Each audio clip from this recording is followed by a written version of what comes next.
ഓം ശാന്തി 26/6/2024 പ്രഭാതമുരളി. മധുരമായ കുട്ടികളെ, സദാ ഇതേ ലഹരിയിൽ തന്നെ കഴിയൂ. നമ്മുടെ കോടി മടങ്ങ് ഭാഗ്യമാണ് നമ്മൾ പതീത പാവനനായ ബാബയുടെ മക്കളായി മാറിയിരിക്കുന്നു. ബാബയിൽ നിന്ന് നമുക്ക് പരിധിയില്ലാത്ത സുഖത്തിന്റെ സമ്പത്ത് ലഭിക്കുകയാണ്.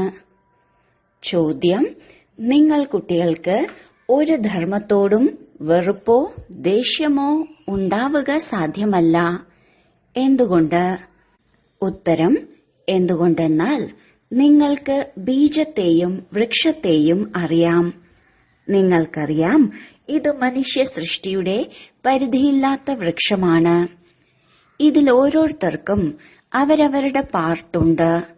നാടകത്തിൽ ഒരിക്കലും അഭിനേതാക്കൾ പരസ്പരം വെറുക്കില്ല. നിങ്ങൾക്കറിയാം, നമ്മൾ ഈ നാടകത്തിൽ ഹീറോ ഹീറോയിന്റെ പാർട്ട് അഭിനയിച്ചിട്ടുണ്ട്. നമ്മൾ എന്ത് സുഖമാണോ കണ്ടത് അത് മറ്റാരും കണ്ടിട്ടില്ല. നിങ്ങൾക്ക് അളവറ്റ സന്തോഷം ഉണ്ടാകണം. അതായത് മുഴുവൻ വിശ്വത്തിലും രാജ്യം ഭരിക്കുന്നവർ നമ്മളാണ്. ഓം ശാന്തി. ഓം ശാന്തി എന്ന് പറയുമ്പോൾ തന്നെ നിങ്ങൾ കുട്ടികൾക്ക് എന്ത് ജ്ഞാനമാണോ ലഭിച്ചിരിക്കുന്നത് അത് മുഴുവനും ബുദ്ധിയിലേക്ക് വരണം. ബാബയുടെ ബുദ്ധിയിലും എന്ത് ജ്ഞാനമാണുള്ളത്? ഇത് മനുഷ്യ സൃഷ്ടിയുടെ വൃക്ഷമാണ്. ഇതിനെ തന്നെയാണ് കൽപ്പവൃക്ഷം എന്ന് പറയുന്നത്. അതിന്റെ ഉത്പത്തിയും സ്ഥാപനയും പിന്നീട് വിനാശവും എങ്ങനെയാണ് ഉണ്ടാകുന്നത്? മുഴുവൻ കാര്യങ്ങളും ബുദ്ധിയിൽ വരണം. ജഡവൃക്ഷങ്ങളുണ്ടല്ലോ, എന്നാൽ ഇത് ചൈതന്യമാണ്. ബീജവും ചൈതന്യമാണ്. ബീജത്തിന്റെ മഹിമയും പാടുന്നുണ്ട്. അത് സത്യമാണ്, ചൈതന്യമാണ്. അർത്ഥം വൃക്ഷത്തിന്റെ ആദിമധ്യ അന്ത്യത്തിന്റെ രഹസ്യം മനസ്സിലാക്കി തരികയാണ്. കർത്തവ്യം ആരും അറിയുന്നില്ല. പ്രജാപിത ബ്രഹ്മാവിന്റെ കർത്തവ്യവും അറിയണമല്ലോ. ബ്രഹ്മാവിനെ ആരും ഓർമ്മിക്കുന്നില്ല, അറിയുകയേയില്ല. അജ്മീരിൽ ബ്രഹ്മാവിന്റെ ക്ഷേത്രമുണ്ട്. ത്രിമൂർത്തികളുടെ ചിത്രങ്ങൾ അച്ചടിക്കാറുണ്ട്. അതിൽ ബ്രഹ്മാവ്, വിഷ്ണു, ശങ്കരൻ 3 പേരുമുണ്ട്. ബ്രഹ്മദേവതായ നമഃ എന്ന് പറയുന്നു. ഇപ്പോൾ നിങ്ങൾ കുട്ടികൾക്കറിയാം, ഈ സമയത്ത് ബ്രഹ്മാവിനെ ദേവത എന്ന് പറയില്ല. എപ്പോൾ സമ്പൂർണമാകുന്നോ അപ്പോൾ ദേവത എന്ന് പറയും. സമ്പൂർണമായി സൂക്ഷ്മവതനത്തിലേക്ക് പോകും. ബാബ ചോദിക്കുന്നു, നിങ്ങളുടെ അച്ഛന്റെ പേര് എന്താണ്? ആരോടാണ് ചോദിക്കുന്നത്? ആത്മാവിനോട്. ആത്മാവാണ് എന്റെ ബാബ എന്ന് പറയുന്നത്. ആരാണ് പറഞ്ഞത് എന്നത് അറിയാത്തവർക്ക് ചോദ്യം ചോദിക്കാൻ സാധിക്കില്ല. ഇപ്പോൾ കുട്ടികൾ മനസ്സിലാക്കി, നമ്മൾ എല്ലാവർക്കും 2 അച്ഛന്മാരുണ്ട്.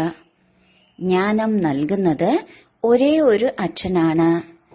ഇപ്പോൾ നിങ്ങൾ കുട്ടികൾ മനസ്സിലാക്കുന്നുണ്ടാകും, ഇത് ശിവബാബയുടെ രഥമാണ്. ബാബ ഈ രഥത്തിലൂടെ നമുക്ക് ജ്ഞാനം കേൾപ്പിക്കുന്നു. ഒന്നാമത് ഇത് പരിധിയുള്ള ബ്രഹ്മബാബയുടെ രഥമാണ്. രണ്ടാമത് ഇത് ആത്മീയ പിതാവിന്റെയും രഥമാണ്. ആ ആത്മീയ പിതാവിന്റെ മഹിമയാണ് സുഖത്തിന്റെ സാഗരൻ, ശാന്തിയുടെ സാഗരൻ. ആദ്യം ഇത് ബുദ്ധിയിലുണ്ടാകും. ഇത് പരിധിയില്ലാത്ത അച്ഛനാണ്. ഇവരിൽ നിന്നാണ് പരിധിയില്ലാത്ത സമ്പത്ത് ലഭിക്കുന്നത്. പാവന ലോകത്തിന്റെ അധികാരിയായി മാറുന്നു. നിരാകാരനെ വിളിക്കുന്നു, പതിത പാവന വരൂ എന്ന് പറഞ്ഞ്. ആത്മാവ് തന്നെയാണ് വിളിക്കുന്നത്. എപ്പോൾ ആത്മാവ് പാവനമാണോ അപ്പോൾ വിളിക്കുന്നില്ല, പതീതമാകുമ്പോൾ വിളിക്കുന്നു. ഇപ്പോൾ നിങ്ങൾ ആത്മാക്കൾക്കറിയാം, ആ പതിത പാവനനായ ബാബ ഈ ശരീരത്തിൽ വന്നിട്ടുണ്ട്. നമ്മൾ അവരുടേതായി മാറിയിരിക്കുന്നു എന്നത് മറന്നു പോകരുത്. ഇത് 100 മടങ്ങ് ഭാഗ്യത്തിന്റെ കാര്യമല്ല, കോടി മടങ്ങ് ഭാഗ്യത്തിന്റെ കാര്യമാണ്. പിന്നീട് ആ അച്ഛനെ എന്തിനു മറക്കണം? ഈ സമയത്ത് ബാബ വന്നിരിക്കുന്നു. ഇത് പുതിയ കാര്യമാണ്.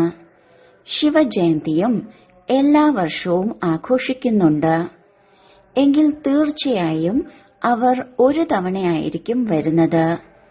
ലക്ഷ്മി നാരായണന്മാർ സത്യയുഗത്തിലാണ് ഉണ്ടായിരുന്നത്, ഈ സമയത്തല്ല. അതിനാൽ മനസ്സിലാക്കി കൊടുക്കണം, അവർ പുനർജന്മം എടുത്തിട്ടുണ്ടാകും. 16 കലയിൽ നിന്നും 12-14 കലയിലേക്ക് വന്നിട്ടുണ്ടാകും. ഇത് നിങ്ങൾക്കല്ലാതെ മറ്റാർക്കും അറിയില്ല. സത്യയുഗം എന്ന് പുതിയ ലോകത്തെയാണ് പറയുന്നത്. അവിടെ എല്ലാം പുതിയതിലും പുതിയത് ആയിരിക്കും. ദേവതാധർമ്മം എന്ന് പാടാറുണ്ട്. അതേ ദേവതകൾ എപ്പോഴാണോ വാമമാർഗത്തിലേക്ക് പോകുന്നത്, അപ്പോൾ അവരെ പുതിയത് എന്നും പറയാൻ കഴിയില്ല, ദേവത എന്നും പറയാൻ കഴിയില്ല. ഞങ്ങൾ അവരുടെ വംശാവലിയാണ് എന്നാരും പറയില്ല. അഥവാ ആരെങ്കിലും ഞങ്ങൾ അവരുടെ വംശാവലിയാണ് എന്ന് മനസ്സിലാക്കുകയാണെങ്കിൽ പിന്നെ എന്തിനാണ് അവരുടെ മഹിമയും തന്റെ നിന്ദയും ചെയ്യുന്നത്? മഹിമ ചെയ്യുന്നു, അർത്ഥം അവരെ പവിത്രമെന്നും സ്വയത്തെ അപവിത്രമെന്നും മനസ്സിലാക്കുന്നുണ്ട് എന്നതാണ്. പാവനത്തിൽ നിന്നും പതീതമായി മാറുന്നു, പുനർജന്മങ്ങൾ എടുക്കുന്നു. ആദ്യമാദ്യം ആരാണോ പാവനമായിരുന്നത് അവർ തന്നെയാണ് പതീതമായും മാറുന്നത്. നിങ്ങൾക്കറിയാം, പാവനത്തിൽ നിന്നും ഇപ്പോൾ പതീതമായിരിക്കുന്നു.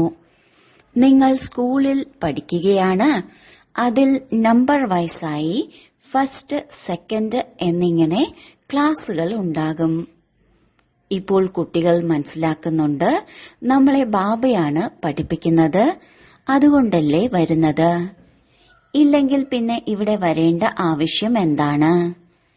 ഇത് ഏതെങ്കിലും ഗുരുവോ മഹാത്മാവോ മഹാപുരുഷനോ ഒന്നുമല്ല. ഇത് സാധാരണ മനുഷ്യ ശരീരമാണ്.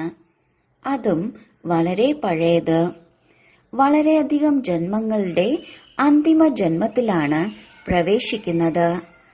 അല്ലാതെ ഇദ്ദേഹത്തിന് മഹിമയൊന്നുമില്ല. കേവലം ഇദ്ദേഹത്തിൽ പ്രവേശിക്കുന്നു. അപ്പോഴാണ് ഇദ്ദേഹത്തിന് പേരുണ്ടാകുന്നത്. ഇല്ലെങ്കിൽ പിന്നെ എവിടെ നിന്നാണ് പ്രജാപിത ബ്രഹ്മാവ് വന്നത്? മനുഷ്യർക്ക് തീർച്ചയായും ആശയക്കുഴപ്പം ഉണ്ടാകും. ബാബ നിങ്ങൾക്ക് മനസ്സിലാക്കി തന്നു, അതുകൊണ്ടല്ലേ നിങ്ങൾ മറ്റുള്ളവർക്ക് മനസ്സിലാക്കി കൊടുക്കുന്നത്. ബ്രഹ്മാവിന്റെ അച്ഛൻ ആരാണ്? ബ്രഹ്മ, വിഷ്ണു, ശങ്കരന്മാരുടെ രചയിതാവ് ഈ ശിവബാബയാണ്. ബുദ്ധി മുകളിലേക്ക് പോകുന്നു. പരമധാമത്തിൽ വസിക്കുന്ന പരമപിത പരമാത്മാവിന്റെ രചനയാണ് ഇവർ. ബ്രഹ്മ, വിഷ്ണു, ശങ്കരന്മാരുടെ കർത്തവ്യം വേറെ വേറെയാണ്. 3-4 പേരുണ്ടെങ്കിൽ അവരുടെ കർത്തവ്യങ്ങൾ വേറെ വേറെ ആയിരിക്കും. ഓരോരുത്തർക്കും അവരവരുടേതായ പാർട്ടുണ്ടാകും. ഇത്രയും കോടി ആത്മാക്കളുണ്ട്. ഒരാളുടെ പാർട്ടിന് അടുത്ത ആളുടെ പാർട്ടുമായി സാമ്യം ഉണ്ടാകില്ല. ഈ അത്ഭുതകരമായ കാര്യങ്ങൾ മനസ്സിലാക്കണം. എത്ര അധികം മനുഷ്യരാണ്! ഇപ്പോൾ ചക്രം പൂർത്തിയാവുകയാണ്. അന്ത്യമായില്ലേ? എല്ലാവരും തിരിച്ചു പോകും. വീണ്ടും ഈ ചക്രത്തിന് ആവർത്തിക്കണം. ബാബ ഈ കാര്യങ്ങൾ ഭിന്ന ഭിന്ന പ്രകാരത്തിൽ മനസ്സിലാക്കി തന്നുകൊണ്ടിരിക്കുന്നു. പുതിയ കാര്യമല്ല. പറയുന്നു, കൽപ്പം മുമ്പ് മനസ്സിലാക്കി തന്നിട്ടുണ്ടായിരുന്നു. വളരെ സ്നേഹിയായ ബാബയാണ്. ഇങ്ങനെയുള്ള ബാബയെ വളരെ സ്നേഹത്തോടെ ഓർമ്മിക്കണം. നിങ്ങളും ബാബയുടെ സ്നേഹി കുട്ടികളല്ലേ? ബാബയെ ഓർമ്മിച്ചു വന്നു. മുൻപ് എല്ലാവരും ഒരാളുടെ പൂജയാണ് ചെയ്തിരുന്നത്. ഭേദമുണ്ടായിരുന്നില്ല. ഇപ്പോഴാണെങ്കിൽ എത്ര തരമാണ്. ഇത് രാമന്റെ ഭക്തനാണ്, ഇത് കൃഷ്ണന്റെ ഭക്തനാണ്. രാമന്റെ ഭക്തൻ ചന്ദനത്തിരി കത്തിക്കുകയാണെങ്കിൽ കൃഷ്ണന്റെ ആൾക്കാർ മൂക്കടച്ചു വെക്കുന്നു. അങ്ങനെ പല കാര്യങ്ങൾ ശാസ്ത്രങ്ങളിലുണ്ട്. ഒരാൾ പറയും ഞങ്ങളുടെ ഭഗവാനാണ് വലുത്. അടുത്തയാൾ പറയും അല്ല, ഞങ്ങളുടെ ഭഗവാനാണ് വലുത്. രണ്ട് ഭഗവാന്മാരുണ്ട് എന്നാണ് കരുതുന്നത്. ഇത് തെറ്റായതിനാൽ എല്ലാവരും ആ ധാർമ്മിക കർമ്മങ്ങൾ തന്നെയാണ് ചെയ്യുന്നത്. ബാബ മനസ്സിലാക്കി തരുന്നു, കുട്ടികളെ, ഭക്തി ഭക്തിയാണ്, ജ്ഞാനം ജ്ഞാനമാണ്. ജ്ഞാനസാഗരൻ ഒരേ ഒരു ബാബയാണ്. ബാക്കി എല്ലാവരും ഭക്തിയുടെ സാഗരമാണ്. ജ്ഞാനത്തിലൂടെയാണ് സദ്ഗതി ഉണ്ടാകുന്നത്. ഇപ്പോൾ നിങ്ങൾ കുട്ടികൾ ജ്ഞാനവാനായി മാറിയിരിക്കുന്നു. ബാബ നിങ്ങൾക്ക് തന്റെയും മുഴുവൻ ചക്രത്തിന്റെയും പരിചയം നൽകി. ഇത് മറ്റാർക്കും നൽകാൻ കഴിയില്ല. അതിനാലാണ് ബാബ പറയുന്നത്, നിങ്ങൾ കുട്ടികൾ സ്വദർശന ചക്രധാരികളാണ്. പരമപിത പരമാത്മാവ് ഒന്നേ ഉള്ളൂ. ബാക്കിയുള്ള എല്ലാവരും കുട്ടികൾ തന്നെയാണ്. ഞാൻ പരമപിതാവാണ് എന്ന് ആർക്കും പറയാൻ കഴിയില്ല.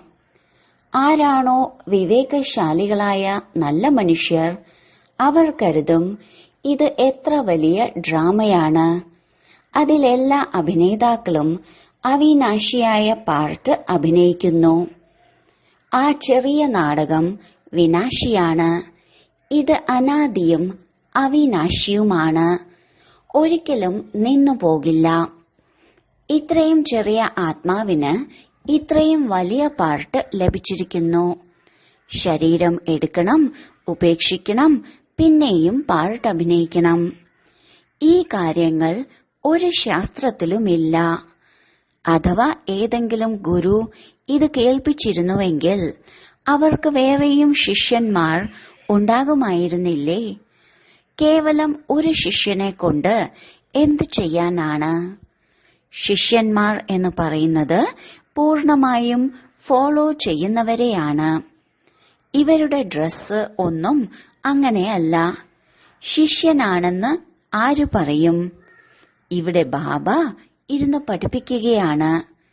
എങ്ങനെയാണോ വിവാഹ സംഘം പോകുന്നത്, അതുപോലെ ബാബയെ തന്നെ ഫോളോ ചെയ്തു പോകണം. ശിവന്റെ വിവാഹയാത്ര എന്നും പറയാറുണ്ട്. ബാബ പറയുന്നു, ഇത് എന്റെ വിവാഹ സംഘമാണ്. നിങ്ങളെല്ലാവരും ഭക്തരാണ്, ഞാൻ ഭഗവാനാണ്. നിങ്ങളെല്ലാവരും പ്രിയതമകളാണ്. ബാബ വന്നിരിക്കുകയാണ് അലങ്കരിച്ച് കൂടെ കൊണ്ടുപോകാൻ. എത്ര സന്തോഷം ഉണ്ടാകണം. ഇപ്പോൾ സൃഷ്ടിയുടെ ആദി മധ്യ അന്ത്യത്തെ അറിയുന്നു. നിങ്ങൾ ബാബയെ ഓർമ്മിച്ചോർമ്മിച്ച് പവിത്രമായി മാറുമ്പോൾ പവിത്രമായ രാജധാനി ലഭിക്കുന്നു. ബാബ മനസ്സിലാക്കി തരുന്നു, ഞാൻ വരുന്നത് തന്നെ അന്ത്യത്തിലാണ്. പാവന ലോകത്തിന്റെ സ്ഥാപനയും പതീത ലോകത്തിന്റെ വിനാശവും ചെയ്യാൻ വരൂ എന്ന് പറഞ്ഞാണ് എന്നെ വിളിക്കുന്നത് തന്നെ. അതിനാലാണ് മഹാകാലൻ എന്നും വിളിക്കുന്നത്. മഹാകാലനും ക്ഷേത്രമുണ്ട്. കാലന്റെ ക്ഷേത്രം കാണുന്നുണ്ടല്ലോ.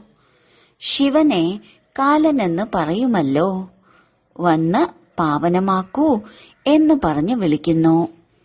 ആത്മാക്കളെ കൊണ്ടുപോകുന്നു. പരിധിയില്ലാത്ത ബാബ എത്ര ആത്മാക്കളെ കൊണ്ടുപോകാനായാണ് വന്നിരിക്കുന്നത്. കാലന്റെയും കാലൻ മഹാകാലനാണ്. സർവാത്മാക്കളെയും പവിത്രമായ പുഷ്പങ്ങളാക്കി മാറ്റി കൂടെ കൊണ്ടുപോകുന്നു. പുഷ്പമായി മാറിയാൽ പിന്നീട് ബാബ മടിയിൽ എടുത്ത് കൂടെ കൊണ്ടുപോകും. അഥവാ പവിത്രമായി മാറിയില്ലെങ്കിൽ ശിക്ഷകൾ അനുഭവിക്കേണ്ടി വരും. വ്യത്യാസമുണ്ടാകുമല്ലോ. പാപം ബാക്കിയായാൽ പിന്നീട് ശിക്ഷകൾ അനുഭവിക്കേണ്ടി വരും. പദവിയും ഇങ്ങനെയുള്ളതായിരിക്കും ലഭിക്കുക. അതിനാൽ ബാബ മനസ്സിലാക്കി തരികയാണ്, മധുരമായ കുട്ടികളെ, വളരെ വളരെ മധുരമായി മാറൂ. എല്ലാവർക്കും കൃഷ്ണൻ മധുരമായി തോന്നുന്നില്ലേ? എത്ര സ്നേഹത്തോടെ കൃഷ്ണനെ ഊഞ്ഞാലിൽ ആട്ടുന്നു. ധ്യാനത്തിൽ കൃഷ്ണനെ ചെറിയ കുട്ടിയായി കണ്ട് ഉടൻ മടിയിൽ എടുത്തുവെച്ച് ഓമനിക്കുന്നു. വൈകുണ്ഠത്തിലേക്ക് പോകുന്നു. അവിടെ കൃഷ്ണനെ ചൈതന്യ രൂപത്തിൽ കാണുന്നു. ഇപ്പോൾ നിങ്ങൾ കുട്ടികൾക്കറിയാം, സത്യത്തിൽ വൈകുണ്ഠം വരാൻ പോവുകയാണ്. നമ്മൾ ഭാവിയിൽ ഇതായി മാറും. ശ്രീകൃഷ്ണന് മേൽ കളങ്കം ചാർത്തുന്നു. അതെല്ലാം തെറ്റാണ്. നിങ്ങൾ കുട്ടികൾക്കാദ്യം ലഹരി കയറണം. ആരംഭത്തിൽ വളരെയധികം സാക്ഷാത്കാരങ്ങൾ ഉണ്ടായിരുന്നു. ഇനി അവസാന സമയത്തും ഉണ്ടാകും. ഈ ജ്ഞാനം എത്ര മനോഹരമാണ്! എത്ര സന്തോഷമുണ്ടാകുന്നു! ഭക്തിയിലാണെങ്കിൽ ഒട്ടും സന്തോഷമുണ്ടാകില്ല. ജ്ഞാനത്തിൽ എത്ര സുഖമുണ്ട് എന്നത് ഭക്തി മാർഗത്തിലുള്ളവർക്ക് അറിയില്ല. അതിനാൽ താരതമ്യം ചെയ്യാൻ സാധിക്കില്ല. നിങ്ങൾ കുട്ടികൾക്ക് ആദ്യം ഈ ലഹരി കയറണം. ഈ ജ്ഞാനം ബാബയ്ക്കല്ലാതെ മറ്റൊരു ഋഷിക്കോ മുനിക്കോ നൽകാൻ സാധിക്കില്ല. ആർക്കെങ്കിലും മുക്തിയുടെയും ജീവൻ മുക്തിയുടെയും വഴി പറഞ്ഞു കൊടുക്കാൻ ലൗകിക ഗുരുവിന് സാധിക്കില്ല. നിങ്ങൾ കുട്ടികൾക്ക് മനസ്സിലായി അല്ലയോ ആത്മാക്കളെ? കുട്ടികളെ, ഞാൻ നിങ്ങൾക്ക് മനസ്സിലാക്കി തരികയാണ് എന്ന് പറയാൻ ഒരു മനുഷ്യ ഗുരുവിനാലും സാധിക്കില്ല. അച്ഛന്മാർക്ക് മക്കളെ മക്കളെ എന്ന് വിളിച്ചായിരിക്കും ശീലം. ഇത് എന്റെ രചനയാണ് എന്നറിയാം. ഈ ബാബയും പറയുന്നു, ഞാൻ എല്ലാവരുടെയും രചയിതാവാണ്. നിങ്ങൾ എല്ലാവരും സഹോദരങ്ങളാണ്. ബാബയ്ക്ക് പാർട്ട് ലഭിച്ചിട്ടുണ്ട്. എങ്ങനെയുള്ള പാർട്ടാണ് ലഭിച്ചിരിക്കുന്നത് എന്ന് ബാബ ഇരുന്ന് മനസ്സിലാക്കി തരുന്നു. ആത്മാവിൽ തന്നെയാണ് മുഴുവൻ പാർട്ടും അടങ്ങിയിരിക്കുന്നത്. ആരെല്ലാം വരുന്നുവോ അവർക്കെല്ലാം 84 ജന്മങ്ങളിൽ ഒരിക്കലും ഒരേപോലെയുള്ള ഫീച്ചേഴ്സ് ഉണ്ടാകില്ല. ചെറിയ ചെറിയ മാറ്റം തീർച്ചയായും ഉണ്ടാകും. തത്വങ്ങളും സതോ രജോ തമോ ആയി മാറും. ഓരോ ജന്മത്തിലെയും ഫീച്ചേഴ്സ് ഒന്ന് മറ്റൊന്നുമായി സാമ്യമുണ്ടാകില്ല. ഇതും മനസ്സിലാക്കേണ്ട കാര്യമാണ്. ബാബ ദിവസവും മനസ്സിലാക്കി തന്നുകൊണ്ടിരിക്കുന്നു, മധുരമായ കുട്ടികളെ, ബാബയിൽ ഒരിക്കലും സംശയം ഉണ്ടാവരുത്. സംശയം പിന്നെ നിശ്ചയം എന്നിങ്ങനെ 2 കാര്യങ്ങളുണ്ടല്ലോ. അച്ഛൻ അർത്ഥം അച്ഛൻ. ഇതിൽ സംശയമുണ്ടാവുക സാധ്യമല്ല. എനിക്ക് അച്ഛനെ ഓർമ്മിക്കാൻ കഴിയില്ല എന്ന് കുട്ടികൾക്ക് പറയാൻ പറ്റില്ല. നിങ്ങളാണെങ്കിൽ മിനിറ്റിന് പറയുന്നു യോഗം കിട്ടുന്നില്ലെന്ന്. യോഗം എന്ന വാക്ക് ശരിയല്ല. നിങ്ങൾ രാജ ഋഷികളാണ്. ഋഷി എന്നാൽ പവിത്രതയാണ്. നിങ്ങൾ രാജ ഋഷികളായതിനാൽ തീർച്ചയായും പവിത്രമായിരിക്കും. ചെറിയ കാര്യങ്ങളിൽ തോറ്റുപോയാൽ പിന്നീട് രാജധാനി ലഭിക്കില്ല. പ്രജയായി മാറും. എത്ര നഷ്ടം ഉണ്ടാകുന്നു. നമ്പർ വയസ്സായി പദവി ഉണ്ടാകുമല്ലോ. ഒരാളുടെ പദവിക്ക് അടുത്തയാളുടെ പദവിയുമായി സാമ്യം ഉണ്ടാകില്ല. ഇത് പരിധിയില്ലാത്ത ഉണ്ടായതും ഉണ്ടാക്കപ്പെട്ടതുമായ നാടകമാണ്. ബാബയ്ക്കല്ലാതെ മറ്റാർക്കും മനസ്സിലാക്കി തരാൻ സാധിക്കില്ല. അതിനാൽ നിങ്ങൾ കുട്ടികൾക്ക് എത്ര സന്തോഷമുണ്ടാകുന്നു. എങ്ങനെ ബാബയുടെ ബുദ്ധിയിൽ മുഴുവൻ ജ്ഞാനവുമുണ്ടോ അതുപോലെ നിങ്ങളുടെ ബുദ്ധിയിലും ഉണ്ട്. ബീജത്തെയും വൃക്ഷത്തെയും മനസ്സിലാക്കണം.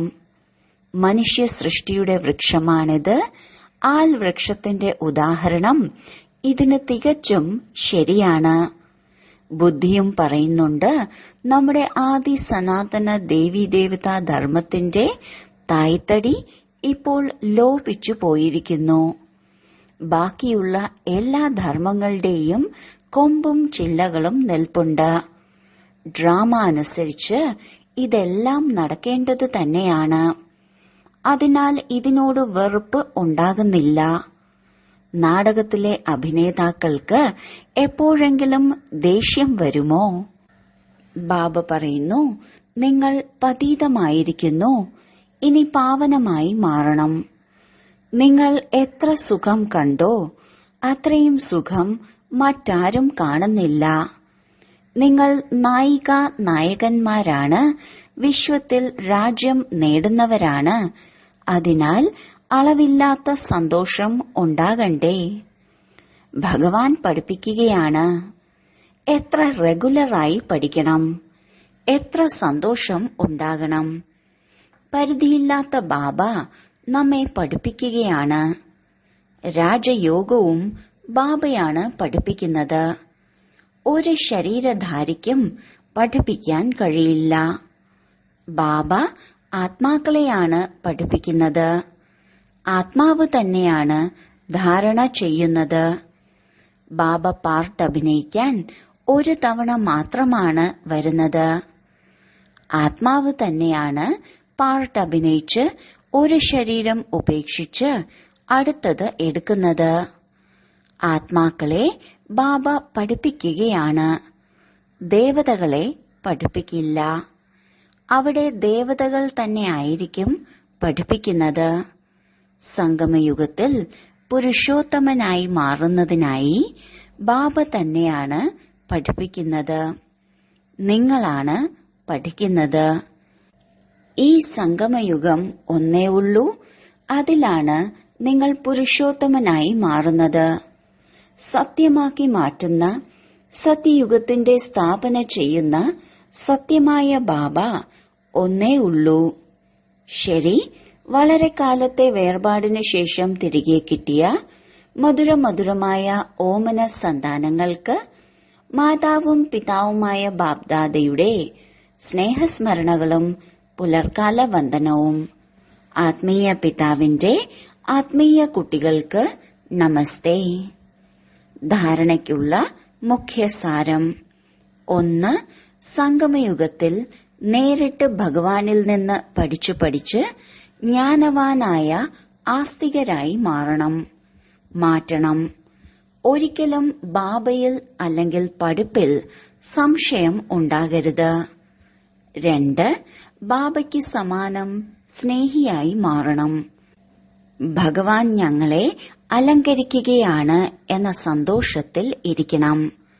ഒരു അഭിനേതാവിനോടും വെറുപ്പുണ്ടാകരുത്.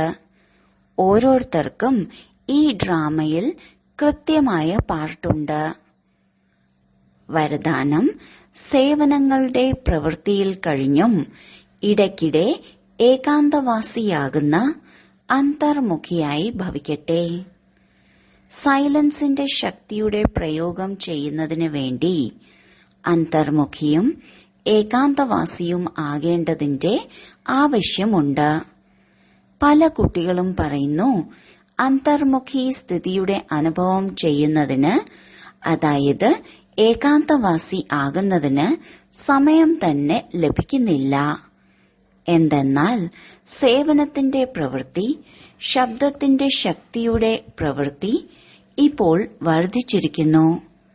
പക്ഷെ ഇതിന് ഒരുമിച്ച് അരമണിക്കൂറോ 1 മണിക്കൂറോ എടുക്കുന്നതിന് പകരം ഇടയ്ക്ക് അല്പസമയമെങ്കിലും എടുക്കൂ. എങ്കിൽ ശക്തിശാലി സ്ഥിതിയുണ്ടാകും. സ്ലോഗൻ: ബ്രാഹ്മണ ജീവിതത്തിൽ യുദ്ധം ചെയ്യുന്നതിന് പകരം ആനന്ദം ആഘോഷിക്കൂ. എങ്കിൽ ബുദ്ധിമുട്ടും സഹജമായി മാറും.